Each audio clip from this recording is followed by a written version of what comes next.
Hey, Alex Terry here. Thank you for tuning into my podcast. We are here to discuss all about leadership, thinking, and behaviors.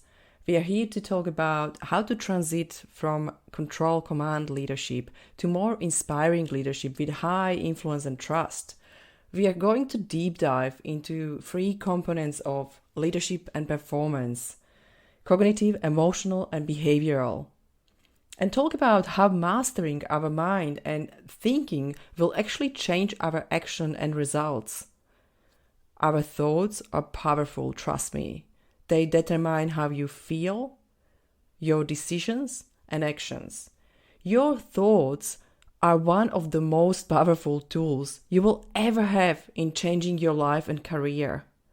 By mastering your thinking, emotions, and behaviors, you will create greater results for yourself, for your family, friends, or your team. Focusing on thinking, feeling, and acting will improve your confidence, of course, reduce stress, and empower you and others around you, inspire and improve engagement in your team or collaboration, and of course, create high performance. I hope you will enjoy our episodes. And please don't forget to comment or contact us. Please ask questions. Please send us ideas of what topics you are interested in, and we will discuss anything you need. Have a beautiful day. Hello, everyone, and thank you very much for tuning into my podcast. Today, I have a very special guest, and we will talk about a little bit different topic. And I think it's very, very great time for this topic. And it's very great time to open up conversation, because we know this person can really help a lot of organizations, a lot of people just maybe, abroad their thinking about the change that is happening in the world. And I'm not going to do this for long. I would love to welcome Chris Trowbridge with me today. And who is this person? Wow. Like, I can probably say a lot of things because we had a lot of conversations and amazing topics. We talk about leadership, supply chain. We talk about the change in the world. And I was really fascinated by his vision. And let's talk a little bit more. Chris, I will really give you space to introduce yourself even more and tell us a little bit more about you. Welcome. Thanks, Alex, and thanks for the opportunity to talk as well. And yes, you're right. I'm incredibly passionate about supply chain. And again, I think that passion started as within supply chain, but also kind of material management as well has always been a fascinating part for me, is because, people don't understand the importance of material, because realistically it's materials, products and services that are required to, everything we do, everything we require on this planet goes through a supply chain, and it is made up from something as well. And I think for me, what we've seen is this lack of understanding about the importance of material as well. So that's why, again, I'm passionate about the topic. And what I could see maybe 2.5 years ago, is having worked in the corporate world, you could see that there's this, everybody's too focused on their jobs and don't really understand the dependencies of a supply chain and the impact of the decisions that are made by businesses and what the outcomes are, because we're all focused on just trying to delivering what we have to do in our jobs. And what I also saw is that within the supply chain, people didn't necessarily understand the interdependencies of supply chain, that being procurement, contracting, through to materials management, through to the logistics component, to what ends at the end of the life cycle of the material. And therefore, that was my kind of challenge. I knew this was going to be the way things were going to occur and manifest in supply chain. And then when I started to look at the supply chains of some of the larger businesses, you could see that the conversation was starting about decarbonisation, net zero, ESG, and I would say you definitely see that in 2021. That was a lot of terminology. Yeah. But again, I think the intent would have been in 2022 was for a lot of companies to set those targets. But because we've seen so much disruption in the supply chain through the invasion of Russia into Ukraine, the ongoing impact of COVID, that that target setting, and realistically, the first year of action of what they say is that this is the decade of transformation. Now, it hasn't really occurred as well as it should have done. And also now the word circularity is starting to manifest itself more and more into our everyday life. So that's really is my focus. So yeah, the use of circularity now is kind of a key thing. But again, the problem being is everybody's still tied up in day to day and very few people have the opportunity to really understand circularity and what it means to their business, and then delve into those ESG targets as well. So yes, that's the passion, that's the drive, to help people understand, first of all, how supply chain works in any business from upstream to downstream, and what the impact is of that supply chain on our environment, I think, and how we can best stop the degradation of natural capital, which I think is such a great terminology. And again, onto that word natural capital, I don't think it's something, again, that's understood. What is natural capital?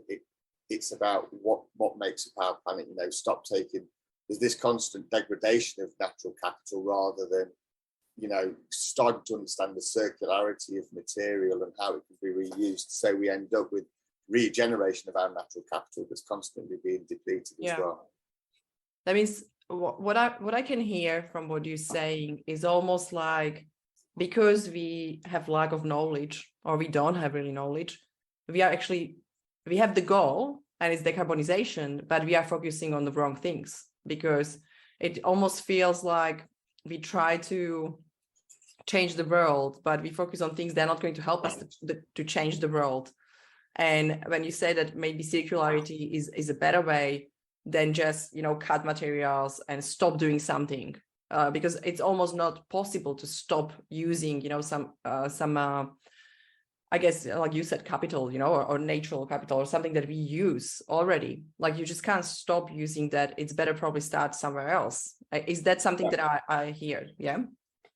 Yeah, and I think this is the kind of the key thing. It's getting back to that basic fundamental of, do I need it or do I want it, and what I'm going to do at the end of its life, and kind of going back to that first piece is, yes, everybody's got a need for material products and services. Yeah. Understanding, once I've finished with it, what happens to it. And I think, you can see that the European, especially the Nordic countries, have really focused on this incredibly well. But I just think it's just that information's just not flowing through as quickly as it could elsewhere. But again, it's back to this point of everybody's focused on their own job, stakeholder, revenue, all of these things are important. So I just don't think it's getting the airtime. I think that one of the points you kind of touched on there, Alex, is there sufficient education out there to help people understand this? Myself and one of the business partners I've got, Kim Horwood, who's an environmental scientist, we've been talking with the Technical University of Denmark about using some of their tools in circularity. Yeah. So they've had a study project that went for 5 years, and now we're working with that team over there to see whether we can use some of their tools in circularity education to help people understand, how you make a circular economy within your business. But I think back to your point, not everything will be circular. Some things will be, unfortunately, take, make, and dispose. That's got to be accepted as well. But as long as I think as you can validate that's the only outcome, that's not a bad thing either. But at least if you're doing as much as you can elsewhere, I think that's going to be a fair place to be. Yeah, I know your approach is to also educate. I know your eco-circular sustainable supply chain. I think is that name of the business, right? Or the new project that you run. Yes, and I know the part. Sustainable, yeah. If you can tell us something about that and why actually all these three different, I guess, standards that you want to keep to help people to move forward, because I know not a lot of people focus on education or help people to understand. So eco circular sustainable supply chains is a collaboration between myself and Kim Horwood, and we were both involved in a conversation, and we were invited there as two separate parties. But as the conversation went on, it was about operating supply chains and supply bases in Western Australia. We both found that we very much had a synergy, that people were just talking about revenue, profit, rather than the whole piece of the supply chain. What do you do with the waste that's generated in your supply chain? How do you manage risk to your supply chain? Those things were missing, and Kim and I were very focused, and then we realised that people were just focused on profit, revenue, without thinking about what's the bigger impact of what we do in the world. So that's why we understood that waste is an output of something, and therefore there was an input. And what happens is that people that use the product don't know how it kind of got to them. They've used it, so the output is waste. They throw it away, and the people at the front end where the input's design don't understand what happens to the product, system, service at the output end. So what we realised is within our business, ECO stands for educate, consult, and operate. So the first thing being is, we want to help companies understand how you generate waste.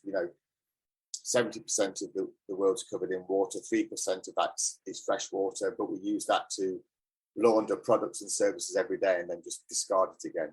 It's not a finite resource as we're seeing with droughts. Yeah. So it's a case of how do I kind of minimize my water? How do I minimize the waste going to landfill? So you have to sort that education. And when we talk about education, helping people understand, that's not just a one-way transaction. It's not, Chris and Kim preaching about circular economy. The first thing we need to do is understand what your business does, how your business operates, and therefore then we can then provide insights into, how that waste is generated through your supply chain, how those decisions are made, how you then put systems and processes across your supply chain and your tier 1, tier 2, tier 3 suppliers to measure their performance within, whether it's circularity, sustainability, or even environmental impact. And that's always the intent. So that's where we then kind of get into that consultation process, is really breaking down your supply chain. If it's waste, mapping out where your waste generates, why it generates in your supply chain, what decisions drove that to. Yeah. And then when we talk to operate, it's about putting those, whether strategic plans in place or tactical plans at an operational level, but with performance metrics so you can see how good or well you are doing as well. And that kind of goes from, a defined scope of work within a business, or, you want to develop a new product or service. That's really our intent, is just to try and make everything as I say as green as possible, but it's not necessarily about being green. It's just about sustainability, really. Yeah. And I like that distinction, because there is I feel like in sustainability, that is one part of people. They are like all kind of, they have blinds, or how you call it, blinds on the eyes, and on ears. Yeah. And you just kind of going one way, and everything has to be that way.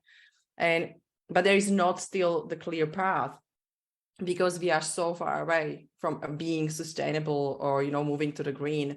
That means it has to be something between that. And I think that's why I love that you come in with your passion, because you really want to help people to understand that doesn't need to be 100% straight away, but, moving slowly to understand first. And after that, when you understand what is happening in your company, in your business, and what impact you have actually on the planet, or, what is the waste, what actually can be even circular in your part of the business. I think that's all very important. And I think it's almost like ages ago, there were a discussion that emotional fitness, emotional intelligence is very important to bring into companies. It took forever to finally, and it took actually forever plus crisis for 3 years, over the COVID and all that. It took so long to have companies realize, or have leaders to realize, what, this is the conversation we have to have. because there is no other way, because people need help. Now, I feel like it's the same, with sustainability, circular economy, like we kind of push it, but people still kind of are not really responsive. But it's coming to the point that we have to do it. I'm not sure what crisis has to come in this space, but hopefully not. No crisis.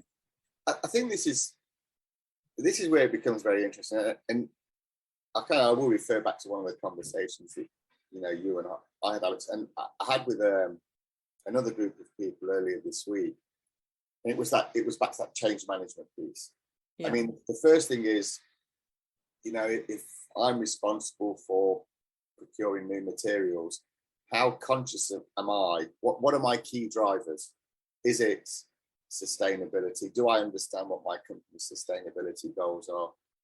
And that ties back to the United Nations Sustainable Development Goals as well. How do they translate down into the person procuring or contracting services? Yeah. Is it just a cost exercise constantly, or is it aligned?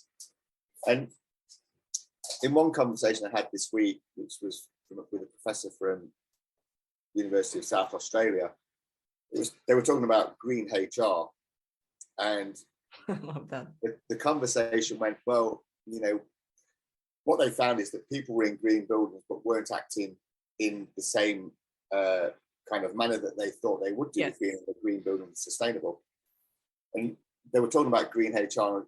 I think one of the things was, well, education is great, but then tying it back to, metrics within appraisals, annual performance reviews.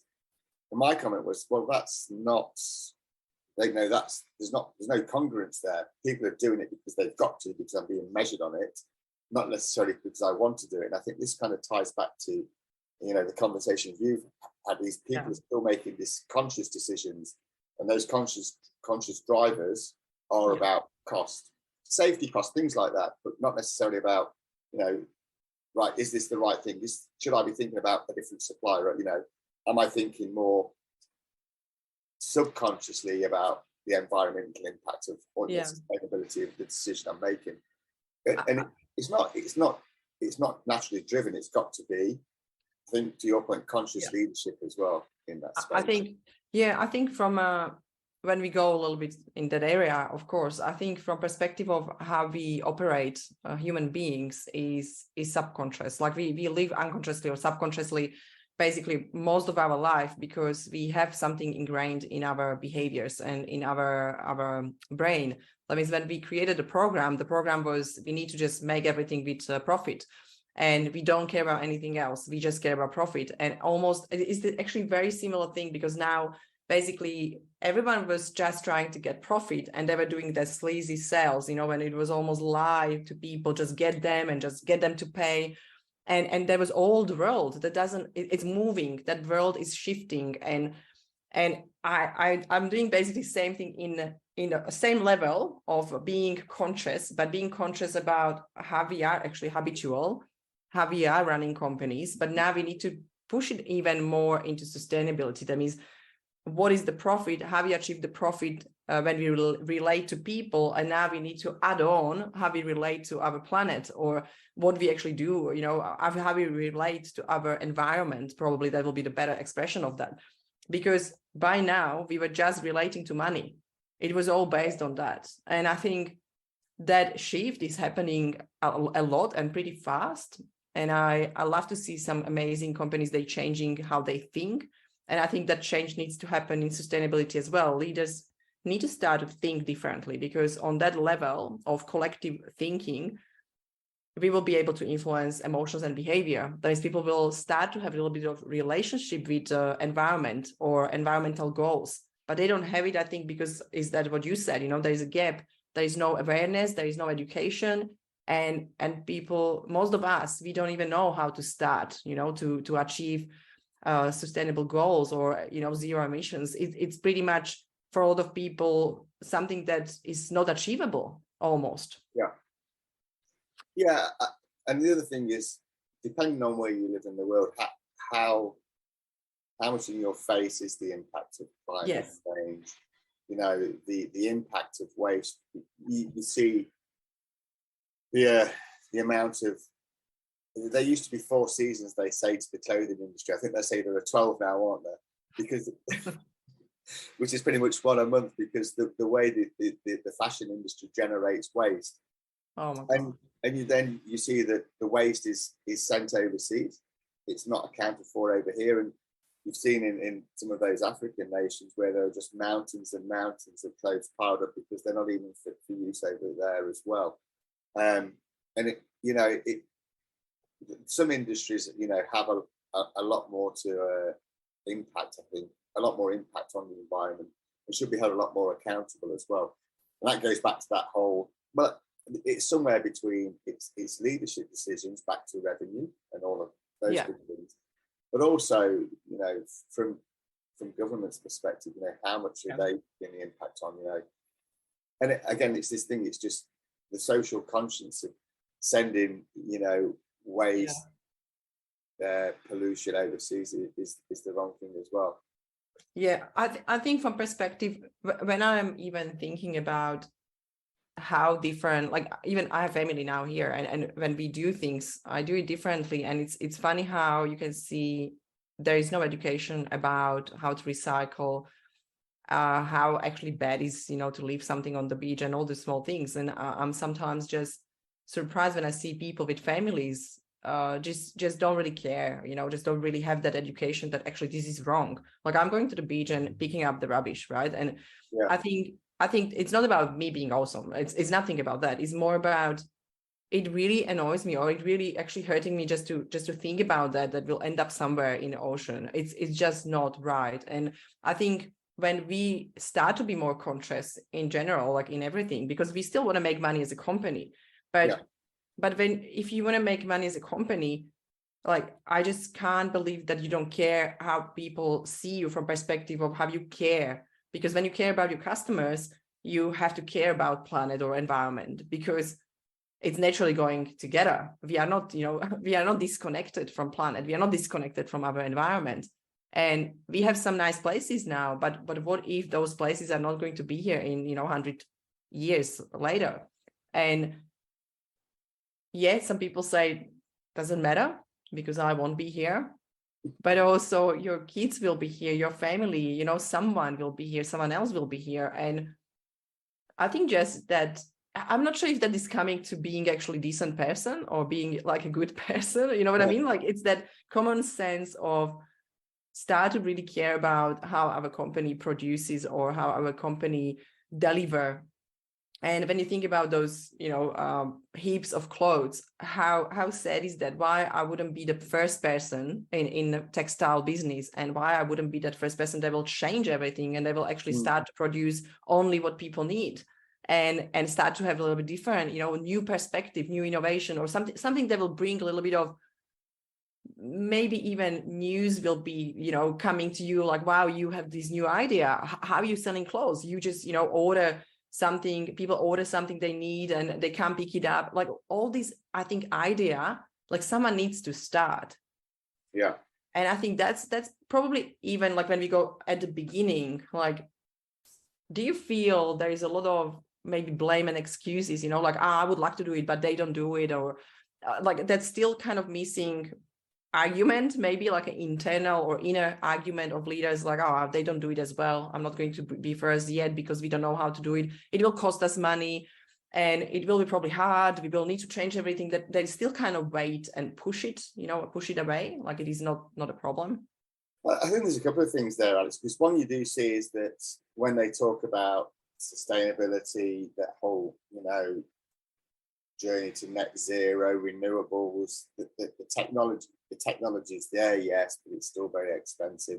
Yeah. This is that thing, is it's a case of, yes, it's expensive because it's only 1 or 2 companies being early adopters.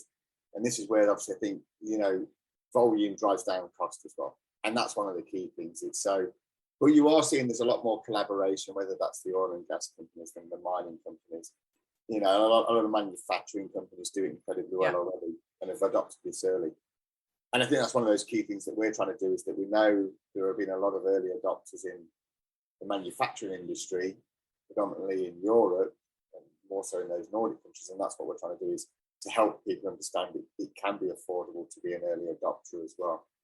And, what are the benefits of being an early adopter? But one of the other things, whilst it's about sustainability, it's about waste, it's about pollution. For a lot of companies, those kind of byproducts of their business can actually be monetized as well. But until you explore what it is, you won't understand what can be monetized. Reducing your waste, obviously it means you're going to be putting less waste in the ground. Therefore, that contractor that you use to move your tons of waste, you've just reduced your cost there. And more than likely that waste provider is using subcontractors, and there's just this constant on cost of cost to your business that you can potentially reduce. Potentially, you could be selling, companies could be selling their waste direct to those companies that can reuse their plastic, their wood, their paper, their steel. So, companies can drive revenue through those waste streams. So you can't necessarily, because you need it to a certain degree, and you don't want to reuse it yourself or recycle it, it can be used elsewhere for revenue as well. So those things are the things that people need to explore and package, that it's not just going to cost me more, and what will I do? There are plenty of options out there on that journey as well. I feel when you're saying that, just something pop up, it almost feels like when we go that individual and collective thinking is still the way that we stay comfortable, because the exploring new ideas will be bringing more change and different things into companies.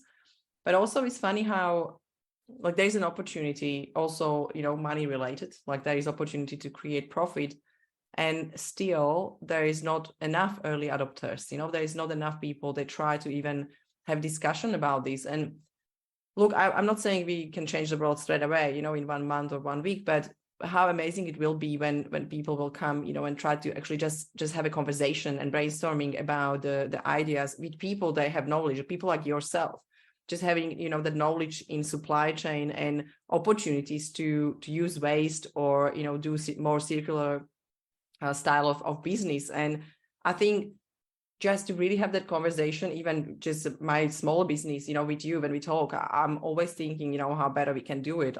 I know we do a lot of stuff online, but I'm trying to reduce even the stuff that I'm using, for digital world. It's easy to have million cameras, million lights and all that. I know it's amazing, but you can still, stick with one, and it's not better or worse from the other one that you can buy later for $200 more or $1,000 more. I know it can be, different, but is that really what we need? Or is that really what we need? Knowledge, education, real people coming with passion and, from the heart and really trying to help each other. I think we need that more than new stuff. And I think you're absolutely right. And I'm sure there's a heaps of really good stuff going on across Australia, and we know that there's across the world. But I think maybe more of those, I think back to your point is, Alex, that we don't see enough about the good stuff that is really occurring in Australia. And yet some people were doing some fantastic work, but is it being shared as well, or even just celebrated, that good work? Because that kind of starts to get that level of momentum as well. Exactly. Yeah. And I don't think you do. I mean, yes, there's a lot of money being put into renewables, into hydrogen, which is fantastic as well. We also appreciate that there is to go green, you've still got to get dirty as well, because a lot of those renewables require those rare earths and a lot of materials in the mining industry. But I just don't think you're really publicising a lot of the good stuff that is going on. It just, again, becomes that knowledge share. And I don't think we should be, at that point, we shouldn't be ashamed to share knowledge, because it's good practice as well. Yeah, I think also, when you try something and when you're an early adopter and something doesn't work, we should know about that, because that's another, part that will be great if someone shared their mistakes or failures, and actually we know about that other companies can avoid it or make it better. And maybe even, think about that solution and just make it better, that solution, or, upgrade the solution to become better for company and for environment. And I know you mentioned a few things, from perspective of where is that gap, or in I think it was communication, there was education, awareness. I love when you said that celebration of the projects or celebration of things that are happening. That will be really great. Maybe you can bring something next time and just talk about something that was very successful. But what do you think from perspective of when I'm the company and I really want to start, and I decided that, you know what, this circular economy sounds really cool. I want to speak with Chris, right? Like, what will be the first thing that you will help me with, or what do you think we should change, where we should start? I know that's a big question. I was just probably, a little thing, because I know you have a lot of knowledge in this area, and it will be awesome to know, where to maybe first step before talking to someone. I think that one of the issues that potentially we have to see this people on this journey is, the first thing about being an alcoholic, so I'm an alcoholic. It's that kind of the first thing about admit, have I got a problem, and being open that, and it may not be a problem, but it's a case of, well, is my supply chain a good supply chain? What do I? This is my starting point. I think is okay. How good is my supply chain? Because I'll go back to the initial point: is that whatever products, service you provide, it has to go through the supply chain process. Would you just jump into that? I know you're going to continue, but I was thinking, would you think that the problem is actually that people don't think they have any problem? Back to being an alcoholic. You're an alcoholic to start with. Yeah. and it's not, and that's the point. Is it's this thing works. The thing we're in works. Everybody's safe. Yeah.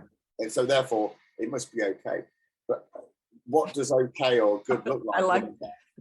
I like the way you said it is safe. Yeah, it almost feels like that's all coming just from government, keeping us safe one way, but also very slow in innovations. And and you can understand that not having sat in on as a customer and a supplier, from the oil and gas and mining side, and then also as from a logistics company's side, do I really want to open myself up to telling people, well, I'm not sure if this is good or bad, and how does that look to my peers? I'm the senior person in this role. I should know it's good, and we are the best in class.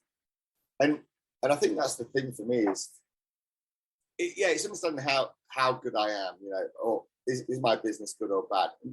And I think it's, first of all, wanting to understand that as well. And so therefore, letting somebody else in to have a look.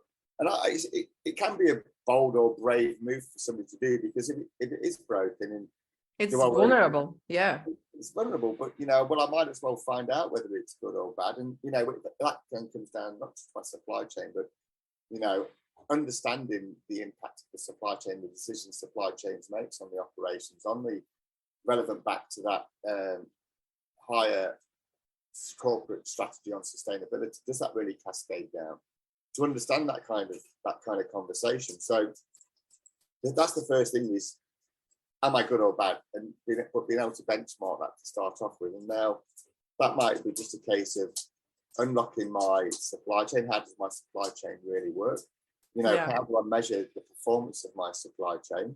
And a lot of companies don't necessarily measure their performance against industry-based metrics, because a lot of people don't realise that they are there. And I think that's the kind of first point is, having a conversation about, is my supply chain good or bad? Is it aligned to the sustainability or an ESG framework of the business? Yes or no? Because what you can do is you take that high-level strategy or down and follow it through the supply chain and see whether it's got a link all the way through. Because that could be reduction of carbon. Okay, we want to reduce, if we're aligned to the new 2022 climate goal, that reduction of 43% of net scope 1 and 2 emissions by 2030. Now, if that ends up being in your corporate strategy, okay, where do the emissions occur in my supply chain, and how am I going to help the business meet that goal?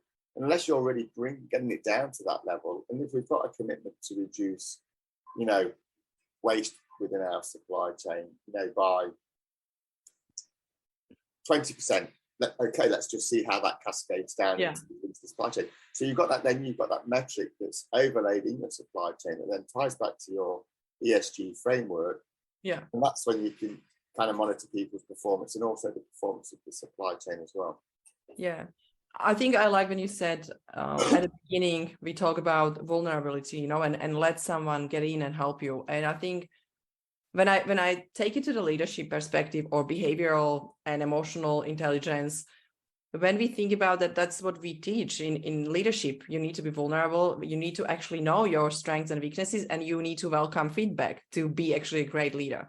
So it's from that perspective, when you think just that model of thinking that is really improving companies or people, it can be easily adapt, that supply chain and being vulnerable, and how important is that actually to show someone and ask someone for feedback. Are we doing that great way, not great way? Let's have a look where we can improve. What is our gap? And I think having expert for that, it's not even that costly, just to have someone get in and really analyze what is happening. Just the diagnostic, it's probably hard for you to do, but it's not that costly. That company had to have special budget for that. That means when you think about that, especially when you have massive supply chain, when you have big company, that I think to fit in that cost, just to analyze where really you can improve, and when maybe small thing that you can do, just reduce emissions. I think we all can do it. I think it's actually not that hard. It's just really being aware. And I like when you mentioned that, because it really reminds me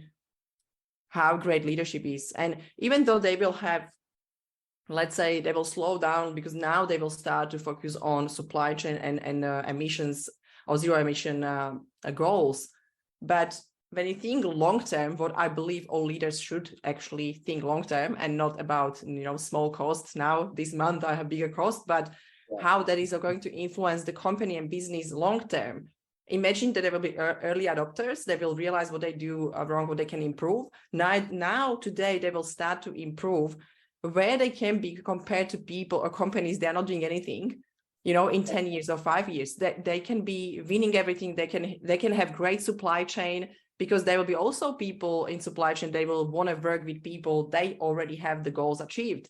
That is, it will be all kind of mixed up, I believe. And to be, I guess, visionary and leader, that's probably the way to go, in my opinion, that you really need to adapt fast. It's not anymore time to wait in any company. We have changing markets, we have changing environments, we have changing everything, governments, policies, everything is changing, because this is really new world. I believe in a lot of different industries and in a lot of different categories when we think about the life and being and running the business. And I just feel like I want to say, just don't wait. That's probably what came up from what you said, because it can be really helping businesses a lot in long-term run. Well, it can do, and I think that's the key thing as well. To be an early adopter, you potentially end up with a competitive advantage across your comparable industry peers, because you're an early adopter. And I think my view is, and I'll use the word mistake. As an early adopter, you're afforded the opportunity to make mistakes. Not get it right the first time. Back to your point about sharing information.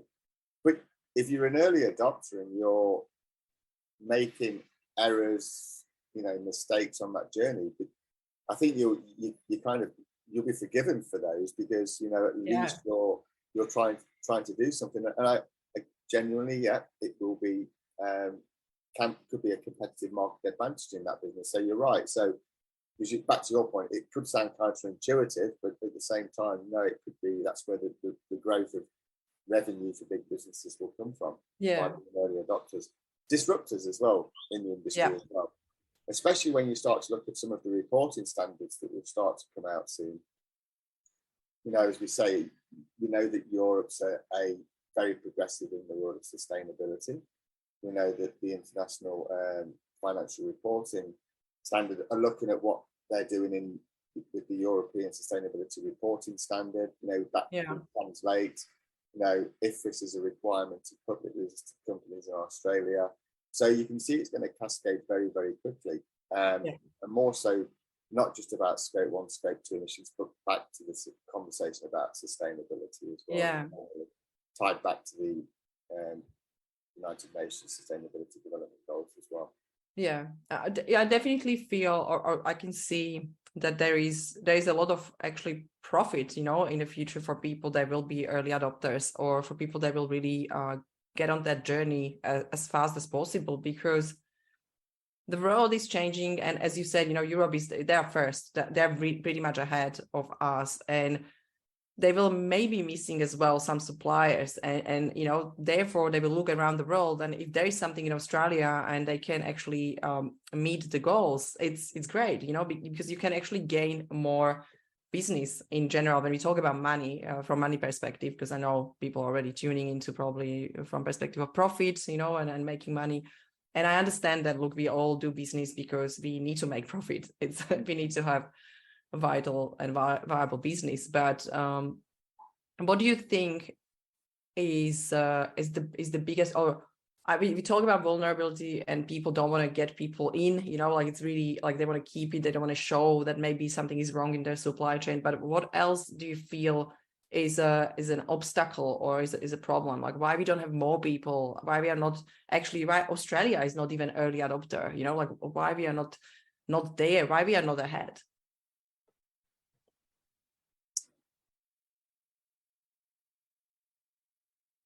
I'm not sure. There's a lot of things, right? That's a lot of things. I think because the onus hasn't, I think it comes back to that key point again, is about how much is it really, I'm going to say in our faces day to day, how many of us are really actually impacted by things like climate change? Yeah.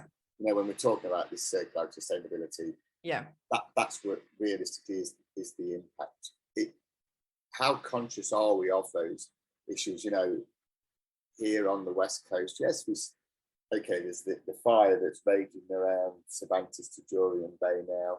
But if we look at the East Coast, the floods that they've recently had, which is terrible, but those floods are going to subside. There's going to be so much water that we know that's going to then generate so much vegetation again, which potentially hot temperatures will generate more fires as well. So I think it's about how conscious you are of whether it's in your kind of face day to day. I think that potentially is. But I suppose it's a hard one to answer, really, Alex, because a lot of businesses have their own drivers. So for me to answer for those would be quite hard, I think. But generally, for day to day people, it's because unless you're impacted by it, again, it affects your decision cycle. Yeah. And again, in a big corporation, depending on what those drivers are, we decide that decision-making cycle and strategy as well. Yeah. And maybe previously, under previous governments, and I'm not a political person at all, you've seen this under the Albanese government. It's come up again back onto the profile with the Abbott government. It kind of it dropped off quite. It's as well. The regulation. So I think it's back to that, But at the same time, it should be the social conscience of shareholders, board members as well that kind of start to drive it as well. But no, I wouldn't be able to really, and maybe give us. Well, I haven't given a succinct answer to this at all. I think there's a lot of reasons, I believe, and I like what you say. It's not in our faces that much, and it's also when we talk about individuals, doesn't need to be someone who owns the business, but all of us, we don't really have it in our face. We don't even know that we just don't really recycle some stuff. We are trying to put plastic in our yellow bin, and we still don't know where that actually ends up, and most of them ends up on the ship and is going to be recycled somewhere else. That means already like small things like that, I think we don't know about them. We don't, like you said, we don't have information. I think there is really little awareness about what is happening, and therefore there is not even pressure from individuals, because when you have companies and they start to pressure, and when you think about supply chain, when there is small business in a supply chain, they will want to change because there will be pressure, but that's probably something we need to change as well from government perspective. Like, of course, regulations, new rules, that will have massive impact on that. But maybe just put it really more into face of people, like really showcase what is happening, and just bring awareness. Maybe that will be the first step, I guess, from perspective of how we can change. If we don't have awareness about something in general, when we are talking about thinking patterns or behavioral science, if we don't feel like we need to change, we don't change. We just don't even think about that. If we are not aware of something that is wrong, we don't even bring conscious decision making. We just run on our habitual old program from childhood, and we are still the same. I think that's where the change needs to happen, I guess, first, because a lot of companies, they know, or a lot of people say, when I'm talking to people about sustainability, they said, yeah, that's a problem. Some people say that's not a problem. It's all just made up. That means it's such a polarity in opinions, but there is no explanation from each side actually how it is in real world. And I think because that's the missing information. Because why do you think it's not a problem, and why do you think it's a problem? It's not clear. I think that has to be clarified as well. I think that's a really good point. It is a good point. Yes, is it a problem or is it not a problem? And it depends on who you talk to, and also what you read, what you watch as well, kind of forms your opinion as well. And that is the problem. But I think there was a UN report that did say the reason people don't change is because it's not visible. The impact of it. So and I think that maybe the messaging is not succinct anymore. Because if you go on to LinkedIn, Facebook, anything, if you look at circularity, there are so many forums talking about it. You end up with this overwash of information in a case of that's just too much now. And it's the same. So it depends on what you read and what forms your opinions, I think. And that's another thing, you need to have interest, because you read only what is really interesting you. And because it's such a new topic to really go, I can say it's new topic, I mean, in our faces, because it wasn't in our faces at all before. And it was just only a few people, talking in the world about global warming or, any other green stuff. And it was just slowly coming. It was really kind of warm up, but nobody really took it seriously at all. Like people around me, like I know a lot of people, they took it too seriously. I know a lot of people, they don't really care. And I think just to probably start that movement is even more to think about how to make people interested, how to make people actually stop and pause and really start to think, okay, is this correct? Is this good? Is this great for environment or not?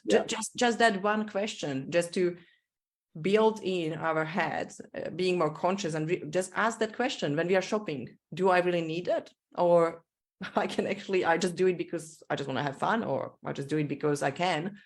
I really start to think about how conscious we are as individuals, because I know I can't just step in and change the whole supply chain, but at least when it start, from people, they shopping and they will change the shopping behavior, they will be having impact on companies because they will need to change the behavior and production. But it all starts actually from us. That's the same thing when you think about inflation. When we have everything so expensive, inflation is crazy, but people still buying. Buying. That means we actually keeping that and we're pushing that up, right? Instead of just pause and say, you know what, I don't need it. I'm going to stop it because I don't want government to do this, and I don't want the world get crazy expensive, but we do it. Yeah. We just shopping still. Well, and that's the thing. Even if you look at the family household, it's a supply chain that they're operating as well. Yeah. There's a need, but back to the point of, do I know where it came from? Do I understand what's going to happen when I finish with the packet of chips or whatever it is I bought? Back to your point as well. So everybody operates a supply chain that there's a want and a need, which is food and and it's always based. You've got to go to the supermarket, the warehouse to pick what you want, and you're making those decisions all the way through. You've got your logistics chain, which is driving your car to and from. You've got your inventory, which is what's in your pantry and your fridge as well. And it's making those conscious decisions about, what you do. And your point's brilliant, absolutely. But it's not embedded thinking. And I don't know, even to that point of how much education at schools goes into that that whole mindset thinking of, you know, even to the point like the Barefoot Investor talks about that, you know, children are taught kind of not necessarily technical skills at school, but not life skills, and that back to that kind of the decisions I make and my decision making cycle and what drives it. It's honestly, if I'm just talking about myself, for example, because I can actually take myself as an example, I wasn't very conscious when I was younger. You know, I know I was buying when I had great money. I just bought everything because I wanted new stuff, and honestly, I was very, very subconscious. I just did it. I just really didn't think about environment and anything, and it is because it wasn't a big topic back home. It wasn't really something. We didn't even recycle when I was a child. Like there was nothing. It wasn't even conversation. That means that habit, you know, came with me, and I'm 44. That means it's my generation, you know, back probably in Europe, maybe here as well in Australia. It is really something that is not natural to us. But what when you say like what it is about how we can change it, I think what helped me, first of all, I was around people. I met a few people, and they had these big goals, and I just started to be interested. It's like, oh, what is that goal? Like that sounds different. I never heard of that. And I started to kind of read about that and just listen to them helped me. Now, was I conscious straight away? Not, but I was starting to think about it when I said about, you know, picking the rubbish and stuff. I was like, this is it. This is at least I can do this small thing. And I can actually wash my plastic, and, you know, I can wash it and put it to the bin, not dirty, you know, and same with glass and all that. Like I didn't know about that. That was all kind of news for me. And when I was learning about people like yourself and, you know, more people that have the sustainability goals and visions, and I started to think about the planet and what will happen and how I can buy things. And I saw McDonald's, they're all full, you know, and they're still building more and more McDonald's. And I'm always thinking, why we do this to ourselves? And I started to not educate myself only in sustainability, but I'm focusing more on conscious living. That means I'm focusing on self-leadership, self-management, and I really want to, I don't know how to say it, you know, I don't know how people call it, but I'm on the journey to be that person that is always happy. And I'm most of the time happy, right? Like I internally or from inner world, I don't want to be annoyed, and I am not. I'm actually getting to the point that I really can accept everything and everyone. And it's absolutely amazing feeling.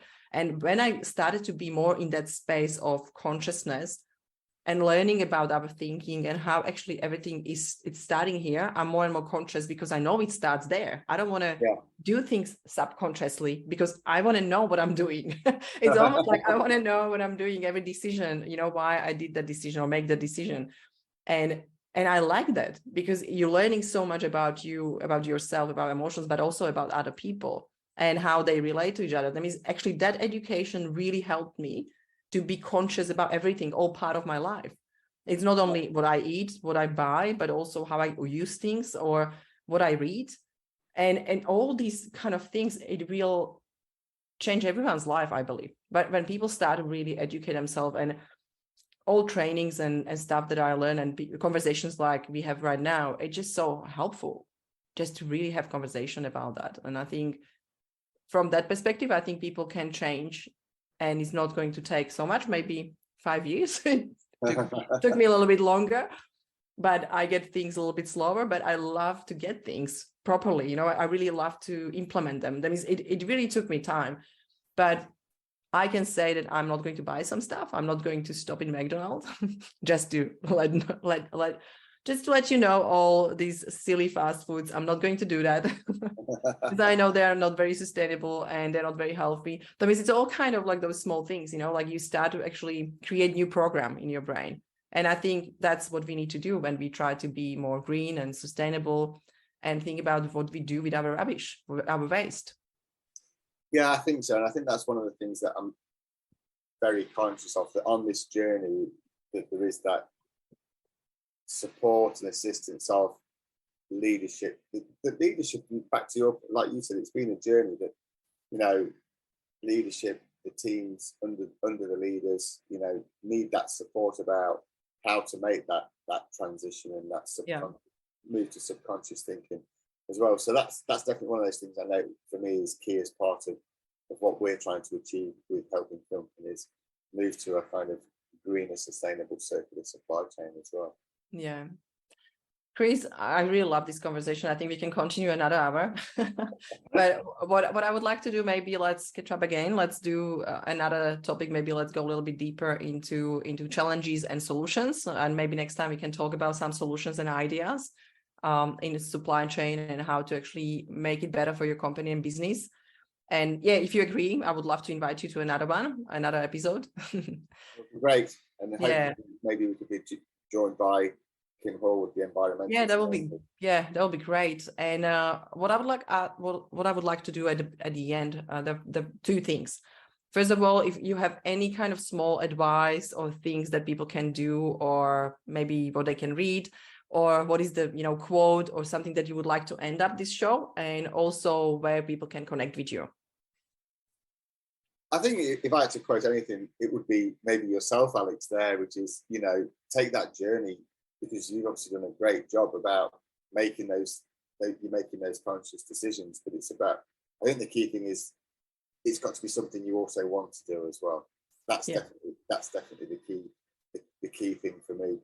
I think for me, if I kind of gave anybody a recommendation about wanting to understand more about the circularity piece, is to visit the Ellen MacArthur Foundation website. That will give you a great insight. And again, there are tools there that can help people better understand, the maturity of the circularity journey that they're on. Yeah. And then myself and Kim can be contacted at ecocsc.com. Our website will be launched later next week. Where we'll be able to contact us, and we'll be able to talk to circularity, sustainability, and optimization in supply chain. Yeah, that's awesome. I'm really looking forward to see the website, and I will actually share the links in a podcast description. That means you can actually connect with Chris. You can contact us with any questions as well. If you have any question for Chris, that will be also great if you can submit it, and we can actually talk about them and answer all your questions next time at the next episode. I think that can be a really good idea, just to get some people interested and see what are actually questions out there. I will definitely wait for your insights, and I will let you know when we are back with Chris. Thank you so much for your time. Thanks, Alex. Thanks for your time as well. Thank you.